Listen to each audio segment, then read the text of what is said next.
मोलकर्णीच्या मुलाने रिव्हॉल्वर चोरून हवेत 30 राऊंड फायर केले। सेवानिवृत्त पोलीस अधिकाऱ्याच्या घरातून रिव्हॉल्वर चोरलेला आहे। रिव्हॉल्वरसह 30 जिवंत काडतुसे आणि एक ड्रोन देखील चोरीला गेला होता। 10 वर्षीय मुलाचे धक्कादायक कृत्य समोर आले। रिव्हॉल्वर जप्त करण्यात आलेली आहे।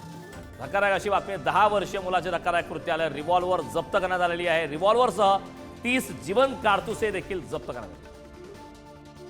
या संदर्भात ताजी अपडेट देण्यासाठी आपले प्रतिनिधी शेखर पाटील कोल्हापूरमधून आपल्यासोबत जोडले। शेखर, कोल्हापुरातून धक्कादायक बातमी समोर आली आहे। खरं तर या संदर्भात काळजी घेण्यासाठी प्रशासनाच्या माध्यमातून वारंवार सूचना देखील करण्यात आल्या, मात्र मोलकर्णीच्या मुलाने रिव्हॉल्वर चोरून हवेत तब्बल 30 राऊंड फायर केल्याचं कळतंय। काय या घटनेसंदर्भात सविस्तर माहिती? करण अगदी बरोबर आहे. एक धक्कादायक बातमी जी आहे ती आज समोर आलेली आहे.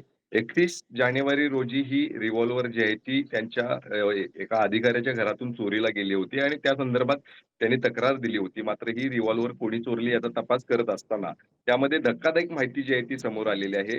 ज्या अधिकाऱ्याच्या घरामध्ये जी एक मोलकरीण कामाला आहे, तिचाच एक मुलगा 10 वर्षीय मुलगा खरं तर, त्यानं ही रिव्हॉल्वर जी आहे ती चोरली होती. त्या रिव्हॉल्वर सोबत 30 राउंड देखील त्यानं चोरले होते आणि हेच राउंड आणि रिव्हॉल्वर घेऊन तो कोल्हापुरातल्या मनेरमाळा या ठिकाणी गेला होता आणि त्या ठिकाणी त्यानं आपल्या मित्रांसोबत जवळपास 30 राउंड या रिव्हॉल्वरमधून फायर केल्याची माहिती जी आहे ती समोर आलेली आहे. एक धक्कादायक माहिती जी आहे ती समोर आलेली आहे. खरं तर 10 वर्षाच्या मुलाकडून अशा पद्धतीनं रिव्हॉल्वर चोरी करणं आणि त्या रिव्हॉल्वरमधून असे 30 राउंड फायर करणं ही मोठी बाब आहे. एकीकडं ह्या मुलाचं कृत्य जे आहे ते समोर आलं असलं तरी पोलिसांनी या संदर्भात तात्काळ तपास केला. त्या मुलाकडून ही रिव्हॉल्वर देखील जप्त केलेली आहे, ज्याचे फोटोज जे आहेत ते पुढारी न्यूजच्या हाती देखील लागले आहेत. मात्र ही धक्कादायक बातमी जी आहे ती आता समोर आली आहे. त्यानंतर आता कशा पद्धतीनं पोलीस जे आहे ते पुढील तपास करतात हे देखील पाहणं गरजेचं आहे. करण.